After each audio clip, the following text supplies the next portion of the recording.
Hi అండి. Welcome to Sridevi vlogs. తమ్నైల్లో జీడిపప్పు జీరో కొలెస్ట్రాల్, క్యాప్సికమ్ బరువు నియంత్రణ, క్యారెట్ కోటి లాభాలు అని ఉందేమిటి? నిజమా అనుకుంటున్నారా? అవునండి. ఈ 3 రకాల ఐటమ్స్‌తో చేసిన కూర షుగర్ పేషెంట్స్ కూడా తినొచ్చు. షుగర్ పేషెంట్స్ క్యారెట్‌ని స్వీట్ ఐటెమ్ అంటే హల్వాగా తీసుకోకూడదు. ఇలా కూరల్లో వాడుకోవచ్చు. జీరో కొలెస్ట్రాల్ ఉండే ఈ జీడిపప్పులో కొలెస్ట్రాల్ వేరు, కొవ్వు వేరండి. జీడిపప్పులో కొవ్వు అంటే మనకి ఎనర్జీనిస్తుంది. జీడిపప్పులో కొవ్వు ఆరోగ్యమైనది. కావాలి అంటే మీరు గూగుల్లో సెర్చ్ చేసి తెలుసుకోండి. అన్ని వయసుల వారు ఈ కూర తింటే శరీరానికి మంచి ఉపయోగం అండి. ఏజ్ 40లో ఉన్నవారందరూ రోజు మనం తినే ఆహారం మన శరీరానికి ఎటువంటి శక్తినిస్తుందో తెలుసుకొని తినడం చాలా మంచిది. త్వరగా అనారోగ్యం బారిన పడకుండా ఉంటామండి. ముందుగా కూర తయారీ విధానం చూసేద్దాము. ఒక కడాయి పెట్టి వేడి అయ్యాక 1 స్పూన్ ఆయిల్, 2 ఎండుమిర్చి, ఆవాలు, జీలకర్ర, 1 స్పూన్ శనగపప్పు, కొంచెం కరివేపాకు వేసి బాగా వేపుకోవాలి.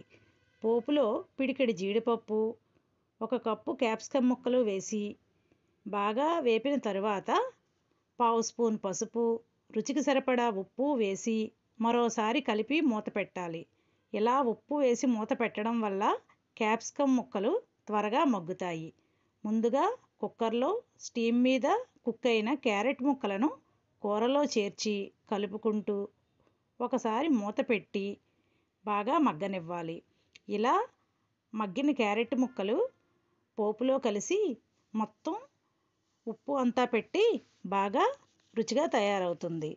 ఫైనల్గా మనం కూరల్లో వాడుకుంటాం కదా, కూర కారం వేసి 1/2 స్పూన్ వేస్తే సరిపోతుందండి. కూర కారం వేసి చిన్న మంట మీద ఫ్రై చేసుకోవాలి. అంతేనండి, మనకు ఆరోగ్యాన్నిచ్చే క్యారెట్ క్యాప్సికమ్ ఫ్రై రెడీ అయిపోయింది. ఎప్పుడైనా కూరలు వండుకునేటప్పుడు స్టవ్ని చిన్న మంట మీద పెట్టి కుక్ చేసుకోవడం వల్ల కూరకి మరింత రుచి పెరుగుతుందండి. మనం లంచ్ బాక్సులు ప్రిపేర్ చేసుకునేటప్పుడు మార్నింగ్ ఫస్ట్ కూర కుక్ చేసుకోవడానికి ప్రిపేర్ చేసేసుకుంటే మొత్తం వంట అయ్యేలోపు చిన్న మంట మీద కూరని కుక్ చేసుకోవచ్చండి. ఇలా కుక్ చేసుకోవడం వల్ల కూరలోని పోషకాలన్నీ మనకు బాగా అందుతాయి.